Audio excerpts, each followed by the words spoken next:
No. Not this one.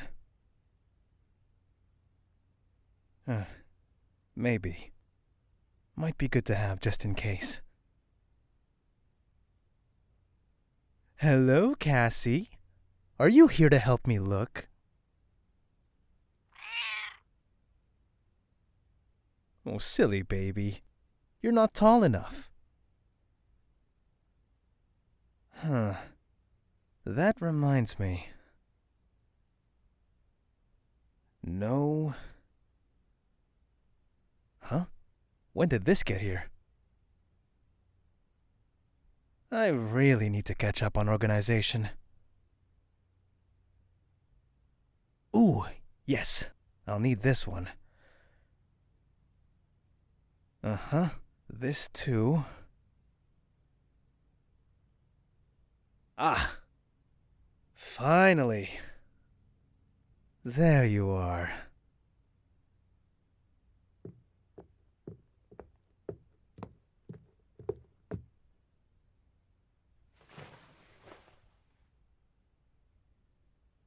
All right. I got a couple of things for you to read.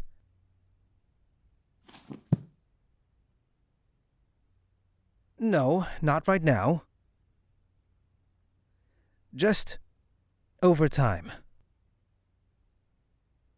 Half of that stack is for me to look through anyway. Well, of course you have to. These cover the basics.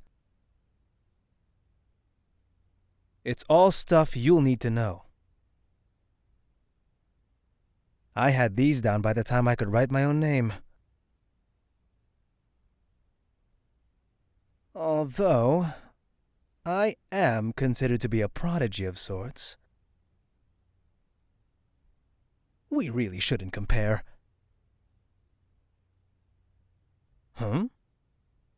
What's up? Townie, I told you. Regular humans can't do what you did up there. So, it only follows that you must not be a regular human. But still, not like any mage I've ever heard of. Now you're catching on. I know it's a lot to take in, but I'm not mistaken. I've felt this pull to you ever since I found you in the woods. It could be what led me to you in the first place.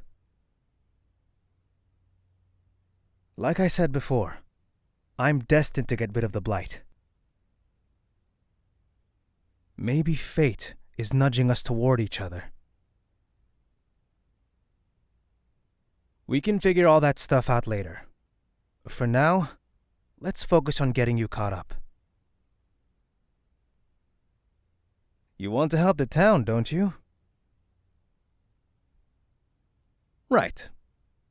So for you to be able to do that, you have to be better equipped. I'm not even sure if your abilities go beyond manipulating my own. But that's even more reason to get a strong grasp of the fundamentals. I know you can do it, Townie. Ugh, no. You're not going out to the border for a good while yet. It depends on your progress. But I'm thinking a few years, at the very least.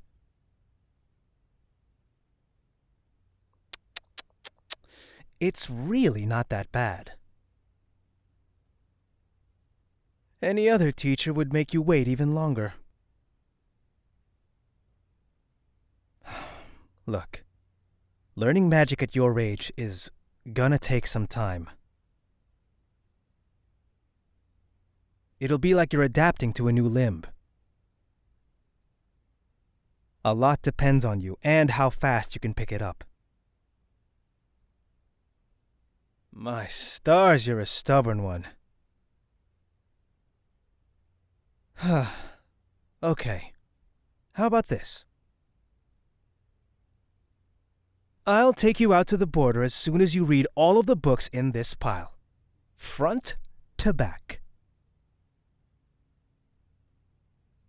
And another stack that I'll pick out after you finish this one. We'll start off really easy, okay? This is what I've been trying to find. This record here is a basic rundown of how the blight came to be. It's a massive collection of different accounts from that era. If I had my way, everyone would have a copy of one of these. Have I read it? Ha! I've practically got it memorized. I wanted to find it because... well, because my mother always had it in front of her when she was telling the story. Just felt right to do the same, I guess. You can lie down, you know. I can tell you're tired. Oh, I didn't mean to take so long finding these books. Don't worry about using my bed. I probably won't be sleeping tonight anyway. Too much work to do. Too many questions I need answers for. So make yourself comfortable. We can cover this record in greater depth when you're awake. For tonight, though, just treat it as a story to fall asleep to. But, before that, I do want to apologize again for how I acted up on the catwalk. I got to thinking about events that I hadn't fully worked through. And I've never held my patience well in certain situations. That shouldn't be your responsibility to deal with, though. I was also far too dismissive of your old deity theory. I could just tell that all of this was a lot for you, and I didn't want to add anything else on. Like I'd said, I feel as if this is my burden to bear. Don't get me wrong. I still think you can be a big help.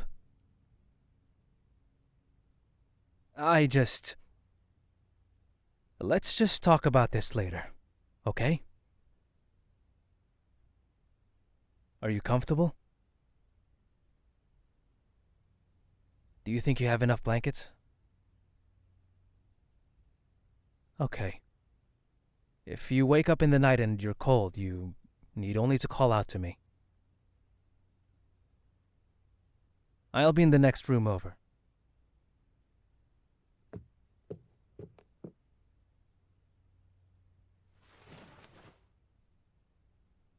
All right. Remember, we'll have time to go through this record again later. Just worry about falling asleep for now.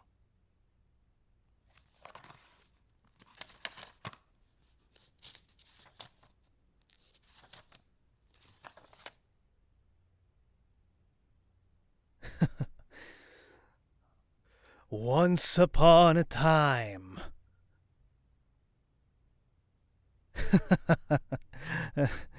Only joking. This shadowy form you mentioned previously, the one from your nightmares, the one that feels ancient and overpowering. I used to know someone who suffered from the same thing. Nothing malicious is reaching out to you. Don't worry. That presence is long gone from our world. What you are receiving are memories.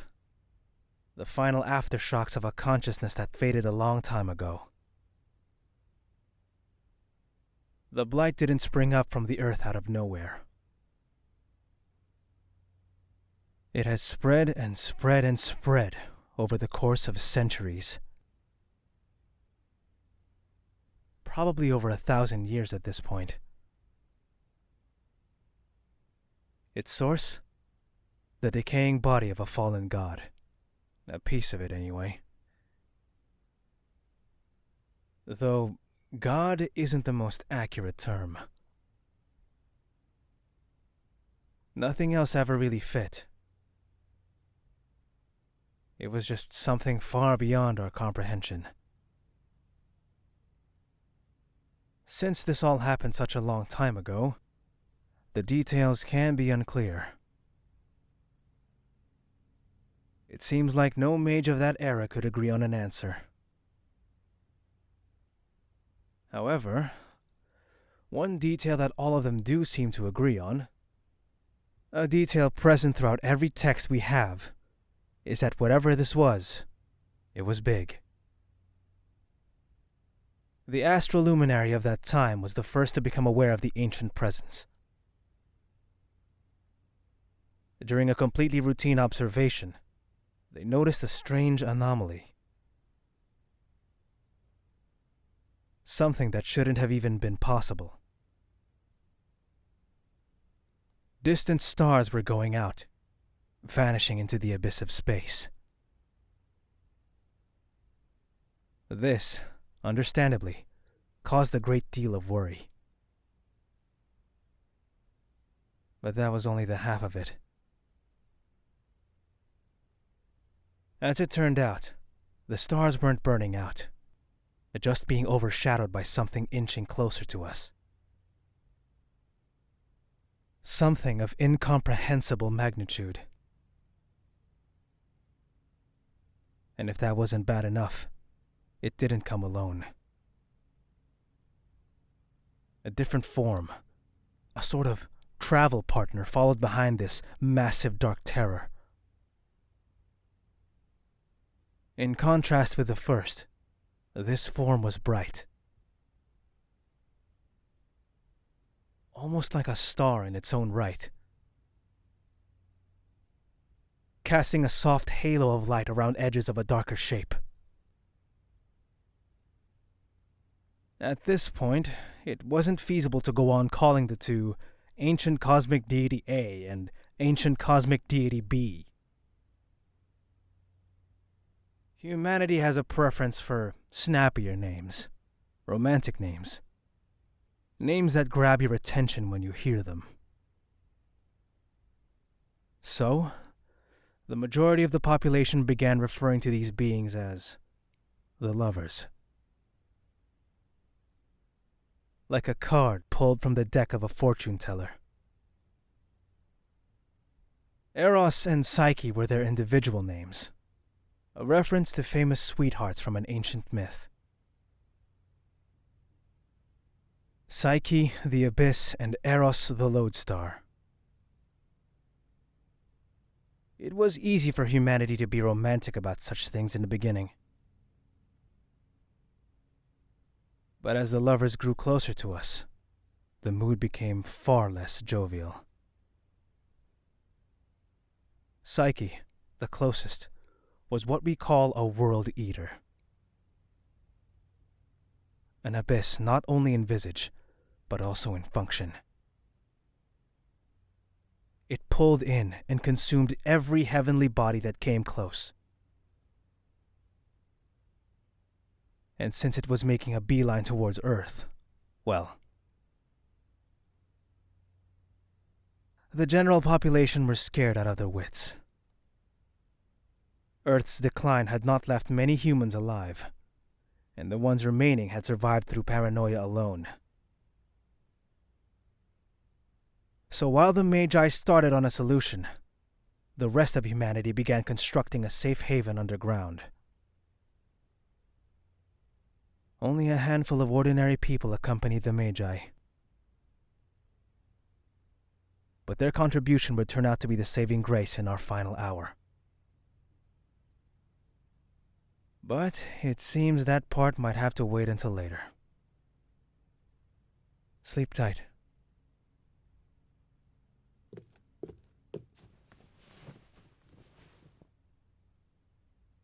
Oh, hey.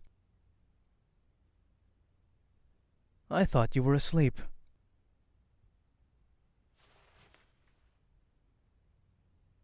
What's wrong?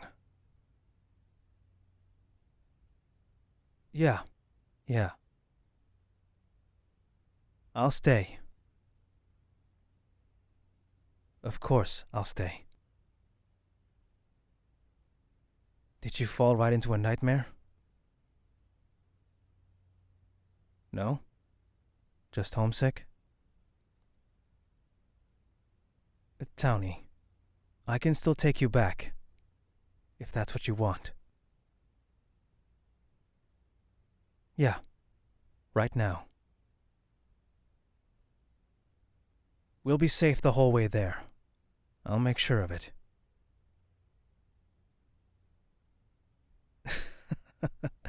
Ouch.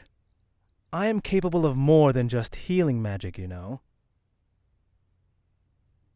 But really, are you sure you want to stay? All right, but just know that my offer is always on the table. I can imagine how shaken up you must feel. If you ever decide that this isn't for you, I'd understand. It wouldn't make you weak, or a quitter.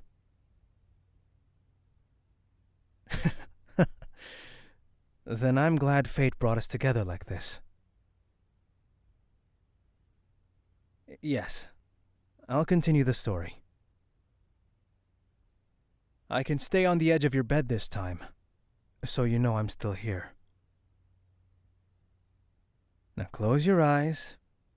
Just listen. So, just like my brave townie here, a couple humans of that past era did their best to lend a hand, even though they were scared. Even though they knew they were in way over their heads. They helped the Magi build a settlement. This settlement. A place where everyone worked together, day in and day out, trying to find a way to destroy these cosmic leviathans. Or send them in a different direction, at the very least. But nothing worked. Spell after spell, method after method. Every manner of magic and science was thrown at these creatures. Perhaps death, as we understood it, did not exist for giants so far beyond us. You're supposed to be trying to sleep. I'm fine. Don't worry. This was my mother's favorite part to tell. That's all. When the World Eater's psyche was nearly upon us, hope was found in the most unlikely of places. One of those ordinary humans had an idea. That if these creatures cannot be killed, maybe they can be changed into something else. In the end, what saved Earth was a healing spell. A healing spell for a human soul.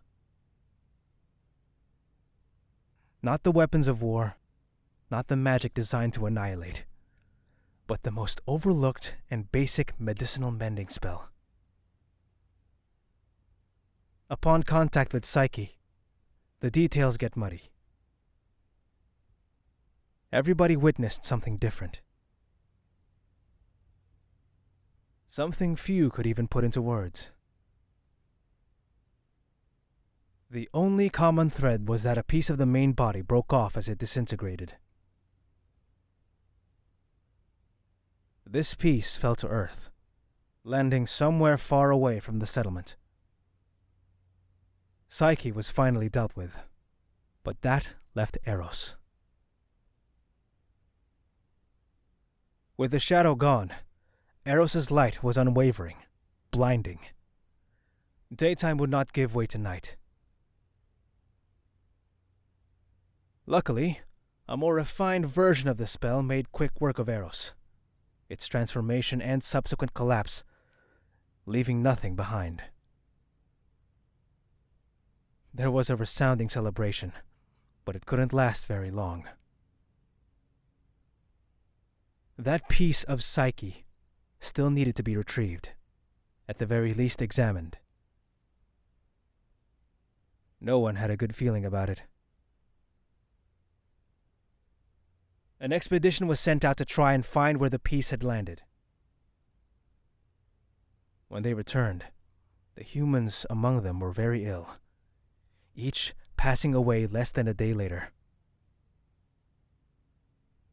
That little sliver of psyche produced the blight 1,000 years ago, and nothing has been able to cure it yet.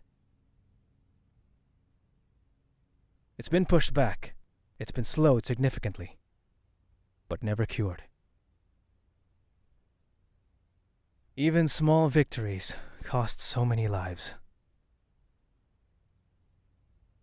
After a while, there were no ordinary humans left. Their constitutions simply couldn't handle being in the proximity of the border. The fight has lasted a long time, and now it's up to me. My mother, the astral luminary before me, was given a prophecy that I would be the one to finally put a close to this whole story. So that's what I'm going to do. The final chapter is in my hands.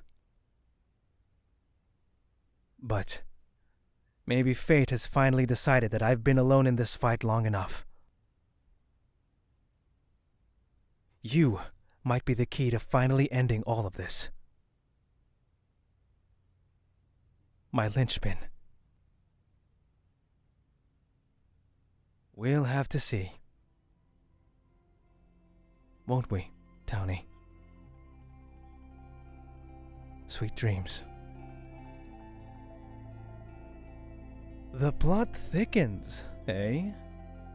Hopefully my story helped lull you to sleep, my darling listener. If you happen to still be awake, do you think you could do me a favor and subscribe? It's the best way to follow our little story. If you're an adult listener of ours, there's also patreon.com/Celesterra. The content you'll find there is, well, similar to the novels I keep on the shelf near my bed. Want more of me? Perhaps in a situation of your own design? Or maybe a different character suits your tastes. Anigomi.com/commissions is where you'll find the information on how to order a custom audio from us. That's all for now. I hope you're sleeping well. If you don't get the chance to see me in your dreams, we'll meet again in part 3. All right?